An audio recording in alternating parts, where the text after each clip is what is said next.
Hi Kuya Yo! May ni-ready akong tula for you. Bida-bida. Anyway, here goes. Dear Kuya Johan, ano man ang iyong mga pagdadaanan, tiyak akong iyo itong malalampasan. Sa iyong bagong pagtatrabahuan, naway hindi mo kami malilimutan. At lagi mong tatandaan na andito kami lagi para maging sandalan. Ano ba yan? Masyadong serious, gawin nating fun.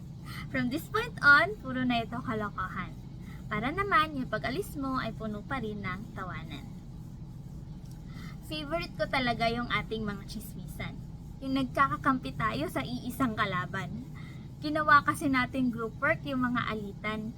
Yung tipong inis ka na din kahit wala ka namang kinalaman. Kaya the best talaga yung SICPSL na samahan. May friend tayong laki sa yaman. Yung always present basta may kainan. Pagtatanggol ka nun sa kanyang sariling paraan. Si Sir Kevin nga nagawa niyang musuan. Yung friend naman nating lagi tayong pinapasalubungan ng mga chocolates or kung ano-ano pang galing sa Japan.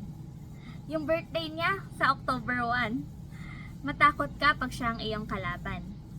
Kasi kahit anong oras, pwede kanyang gripuhan. Yung ilaw naman ng ating tahanan, ready always para tayo ay gabayan. Kahit na nagpipingpong pa yan, biglang papasok dito sa room para yung web app ay komentan. Yung SI na laging nagbabangayan, mamimiss din namin ang iyong mga mahahabang listahan.